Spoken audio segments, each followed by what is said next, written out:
¿Es posible cambiar nuestra realidad física, la salud, el dinero, las relaciones, simplemente cambiando lo que pensamos? Es una pregunta que suena casi a ciencia ficción, ¿no? Totalmente. Y es el centro de nuestra exploración de hoy, que se basa en las ideas de Deja de ser tú del Dr. Joe Dispenza. Nuestra misión es entender esa conexión que propone entre la mente y la materia.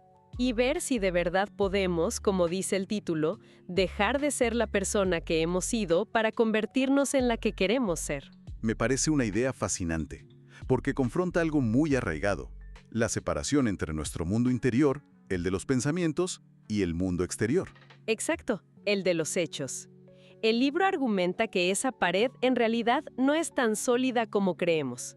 Y para entender de dónde sale una afirmación tan audaz, hay que ver quién es el autor, el Dr. Joe Dispenza. Claro, que no es un improvisado. Él es bioquímico, quiropráctico, tiene estudios serios en neurociencia. Y todo su trabajo gira en torno a la neuroplasticidad, esta capacidad increíble del cerebro para reorganizarse, para crear nuevas conexiones. Pero su interés no fue solo académico, ¿verdad? Según se cuenta en el libro, su obsesión empezó en su práctica clínica. Sí, al observar algo que la medicina a veces no sabe bien cómo explicar. Las remisiones espontáneas. Pacientes con enfermedades muy graves, cáncer, problemas del corazón, que de pronto se curaban sin una intervención médica que lo justificara del todo. Y al estudiar estos casos, encontró algo en común. Estas personas habían pasado por un cambio interior muy profundo. Habían modificado radicalmente su forma de pensar y de sentir. O sea, se dio cuenta de que la mente de los pacientes jugó un papel decisivo en su propia curación. A veces incluso por encima del tratamiento. Y eso lo llevó a su gran hipótesis. Que si los pensamientos negativos y el estrés nos pueden enfermar, podrían los pensamientos positivos y las emociones elevadas curarnos y crear una nueva realidad. Y la respuesta del libro es un sí rotundo. Y propone todo un modelo para entenderlo, Un modelo que es como una cadena de creación muy clara. donde todo, absolutamente todo lo que es nuestra realidad, empieza con algo tan simple como un pensamiento. Precisamente, la cadena que él propone funciona más o menos así. Todo empieza con un pensamiento, sea consciente o no, y ese pensamiento genera una emoción. Claro, pienso en un problema y siento preocupación de inmediato. Es una reacción bioquímica, es casi instantánea en el cuerpo. Y aquí es donde se pone interesante. Porque si repetimos ese pensamiento una y otra vez, La emoción asociada también se repite, hasta que se convierte en tu estado de ánimo. Y si ese estado se prolonga, se solidifica en una creencia. ya no es pienso que esto es difícil, sino Creo que soy malo para esto. Y esas creencias que ya operan en automático, en el subconsciente, son el filtro con el que vemos el mundo. y guían nuestras acciones. Si creo que no soy bueno socializando, evito las fiestas. Esa acción repetida se convierte en un hábito. Y el conjunto de todos tus hábitos, eso define tu personalidad. Y ahí se cierra el círculo. La personalidad crea la realidad personal.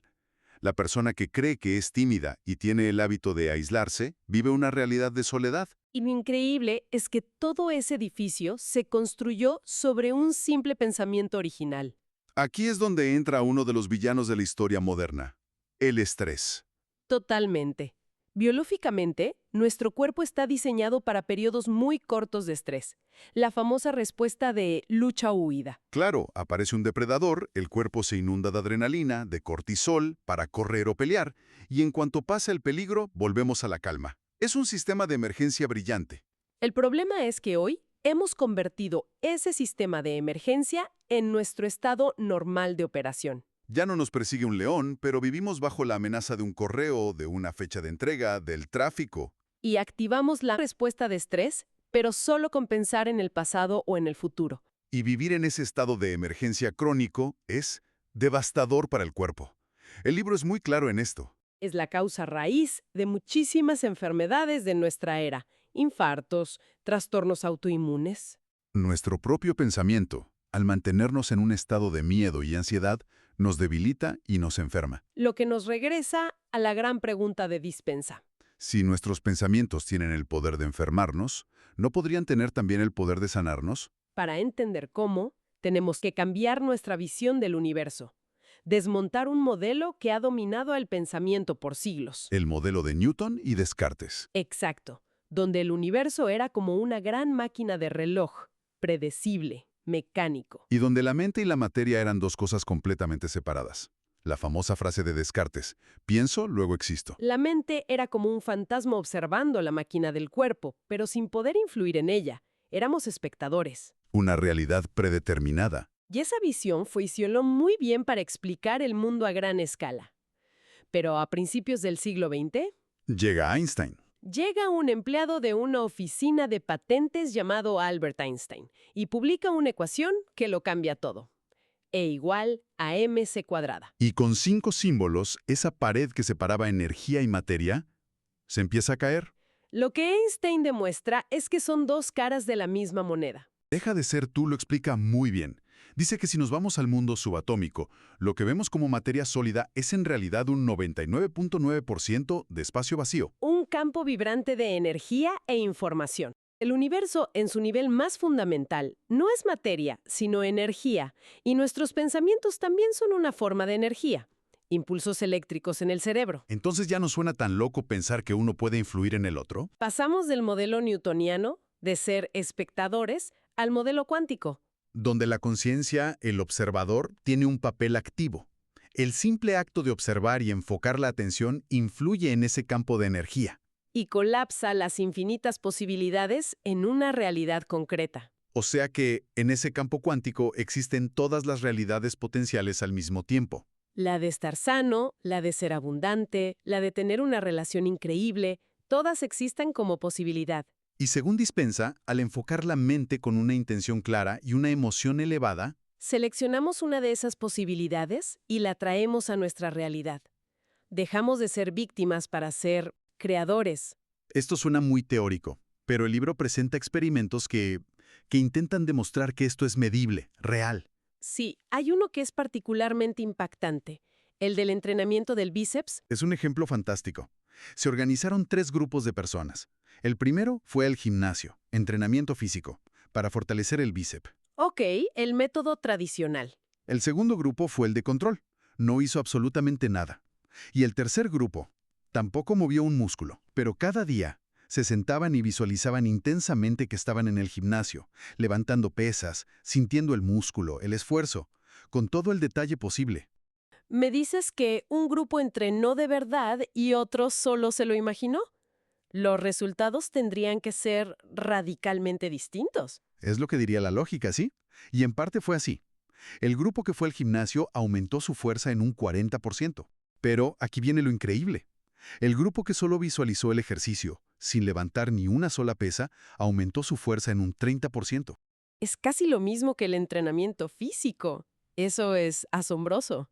¿Cómo es posible que la mente, sin acción física, genera un cambio tan concreto en el cuerpo? La explicación se basa en la neuroplasticidad. Para el cerebro, una experiencia que se imagina con suficiente intensidad es casi indistinguible de una experiencia real. Al visualizar el ejercicio, estaban activando y fortaleciendo los mismos circuitos neuronales que se usan en el movimiento físico real. Estaban literalmente construyendo el hardware neurológico para la fuerza, y el cuerpo respondió. Y no es un caso aislado. Hay otro experimento muy similar con pianistas. Un grupo practicó físicamente en el piano y otro solo se imaginó vívidamente tocando la misma secuencia de notas. Y los escáneres cerebrales mostraron que ambos grupos desarrollaron circuitos neuronales casi idénticos en el área del cerebro que controla el movimiento de los dedos. Su habilidad mejoró de forma muy parecida. Las implicaciones de esto son enormes, y no solo para atletas o músicos. Piensa en alguien que se prepara para una entrevista de trabajo o para hablar en público. El ensayo mental no es solo un truco para ganar confianza. Es un proceso de instalar los circuitos para el éxito antes de siquiera entrar en la sala. Y esto nos lleva a la fórmula que Dispensa propone. Una intención clara, que es el pensamiento, más una emoción elevada, que es el sentimiento. El pensamiento envía la señal al campo cuántico. Y la emoción atrae el resultado. De acuerdo. La teoría es fascinante, la evidencia es sorprendente. Pero la pregunta del millón, si alguien quiere aplicar esto mañana, ¿por dónde empieza? Bueno, el libro es muy claro. Para tener una nueva realidad, primero hay que ser una nueva persona. Mientras sigas siendo el mismo de siempre, es imposible crear resultados distintos. Tienes que romper el hábito de ser tú mismo. Es el clásico seré feliz cuando consiga el ascenso o me sentiré en paz cuando compre la casa. Siempre esperamos a que un evento externo cambie nuestro estado interno. Ese es el modelo de la vieja realidad. El modelo cuántico invierte por completo ese orden. Nos pide que generemos el estado interno, la emoción de la abundancia, la gratitud por la salud, antes de que la manifestación externa ocurra. Sentirse agradecido por la nueva vida como si ya fuera una realidad. Exactamente. Suena muy poderoso, pero también muy desafiante. Va contra toda nuestra programación. ¿Y cuál es la herramienta concreta que propone el libro para lograr esto? La herramienta principal es la meditación. Pero no en el sentido pasivo de dejar la mente en blanco. No, para nada. Para Dispensa, la meditación es un proceso activo para conocer a tu antiguo yo, tus pensamientos y emociones automáticas, y empezar a diseñar y ensayar un nuevo yo. Es el espacio donde te desconectas del mundo exterior para enfocarte solo en tu mundo interior. Y hay un componente neurológico clave. Durante el día, el cerebro opera en ondas beta, que es un estado de alerta. Al meditar, bajamos a ondas alfa, el estado de relajación, de creatividad. Y en alfa, la puerta entre la mente consciente y la subconsciente se abre. Y es en el subconsciente donde están el 95% de nuestros programas automáticos. Es el sistema operativo que hay que reprogramar. Para guiar este proceso, el libro propone un entrenamiento de 4 semanas de meditación. La primera semana es la inducción. Para quienes nunca han meditado, es sentarse de 10 a 20 minutos y llevar la atención hacia adentro, con la respiración y haciendo un escaneo mental del cuerpo, sintiendo cada parte. El objetivo es calmar la mente analítica. El libro recomienda hacerlo por la mañana, justo al despertar, ¿no? Sí, porque el cerebro todavía está en ondas alfa, está más receptivo. Una vez que dominas eso, la segunda semana se enfoca en reconocer y admitir. Aquí es donde te vuelves consciente de tu viejo yo. Te preguntas en la meditación, ¿qué emoción define mi día? ¿Es la culpa, el miedo, la inseguridad? ¿Qué pensamientos automáticos tengo? Esa segunda semana suena brutalmente honesta. Sentarte a solas y admitir, finjo ser feliz pero me siento solo. Debe ser muy difícil. Es difícil, pero es el primer paso. No se puede cambiar lo que no se ve. Se trata de observar esos patrones sin juzgarlos. Como un científico que estudia un fenómeno. El libro da ejemplos como miento para caer bien. Aceptar estas verdades es liberador. Ok, ya identifiqué y acepté a ese viejo yo. ¿Qué sigue en la tercera semana? La tercera semana es para desmantelar y crear el nuevo yo. Aquí es donde, conscientemente, decides que esas emociones limitantes ya no te definen. Y empiezas a ensayar mentalmente en quién te quieres convertir. Es como ser el director y el actor de tu propia película mental. ¿Y cómo se hace eso? Te preguntas cómo piensa, siente y actúa la versión ideal de mí. ¿Cómo le hablaría a mi familia si fuera una persona paciente? ¿Qué decisiones tomaría en mi trabajo si tuviera una confianza inquebrantable? Y ensayas esas escenas en tu mente, una y otra vez, hasta que empiezas a sentir la emoción de esa nueva persona. Ya no solo lo piensas, le enseñas a tu cuerpo cómo se siente esa nueva realidad. Estás instalando nuevos programas. Y la cuarta semana es de consolidación. Se integra todo el proceso. Sigues observando y rindiendo los aspectos del viejo yo y continúas ensayando y sintiendo la emoción de tu nuevo yo cada día. Aquí, la clave es la repetición. La disciplina y la consistencia. Practicar ser esa nueva persona hasta que se convierta en tu nueva naturaleza. Y el libro afirma que si este proceso se sigue con disciplina, el cambio es inevitable. Y es ahí cuando empiezan a pasar cosas que parecen coincidencias, ¿no? Las serendipias, las oportunidades que aparecen de la nada, las personas correctas que se cruzan en tu camino. Que no son casualidades. Son el efecto en el mundo físico de una causa que se generó primero en el mundo de la conciencia. Es una idea transformadora. La misma mente, el mismo estado del ser que nos trajo hasta aquí, no es la que nos puede llevar a un nuevo lugar. La invitación de "deja de ser tú" es un desafío directo a romper con el pasado, a creer en un futuro que aún no podemos ver, pero que ya podemos empezar a sentir. Y basado en todo lo que hemos analizado, queda una reflexión final para quien nos escucha. A ver, Si tuvieran que elegir una sola emoción limitante, como la frustración o la inseguridad, para empezar a observar y desmantelar esta semana. Y un solo sentimiento elevado, como la gratitud o la confianza, para empezar a cultivar en su lugar, ¿cuáles serían? Y más importante, ¿por qué? Muchas gracias por acompañarnos. Esperamos que te haya inspirado y motivado a tomar acción para crear la vida que mereces. Recuerda que el poder para cambiar tu vida está en tus manos. Y para todos nuestros oyentes, les recordamos que pueden compartir sus reflexiones en redes sociales con el hashtag Sabiduría en Bytes. Nos encantaría escuchar sus reflexiones. Gracias por acompañarnos en este viaje de descubrimiento. Nos vemos en el próximo episodio.